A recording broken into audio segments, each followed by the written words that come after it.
যে এখানে অনাহূতভাবে যাতে কেউ ভিড় না করে হসপিটালে, যার যা অবস্থান থেকে আমাদের প্রিয় নেত্রী দেশনেত্রী বেগম খালেদার জন্য যাতে সবাই দোয়া করে। ডক্টরদের সাথে আমার কোনো কথা হয়নি, আমি এমনি ছুটে এসেছি যে ম্যাডামের খোঁজখবর নেওয়ার জন্য। তবে ডক্টর আমার ধারণা একটু পরে উনি ব্রিফিং করবেন, সচিব সাহেব আছেন ভিতরে।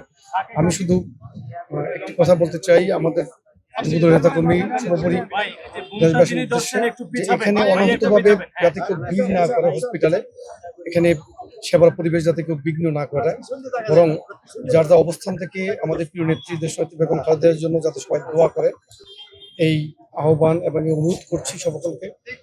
আর পুরো জাতি তো আসলে একটু উৎকণ্ঠার মধ্যে রয়েছে, যারা জায়গা থেকে প্রত্যেকেই ম্যাডামের জন্য দোয়া করছেন, কারণ ম্যাডাম তো ইতিমধ্যে বাংলাদেশের ঐক্যের প্রতীকে পরিণত হয়েছেন।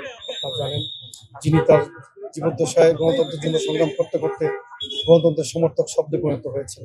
আমরা প্রত্যেকের কাছে দোয়া প্রার্থনা করবো যাতে আল্লাহ রাব্বুল আলামিন ম্যাডামকে দ্রুত সুস্থ করে দেন এবং তাকে দীর্ঘায়ু দান করেন।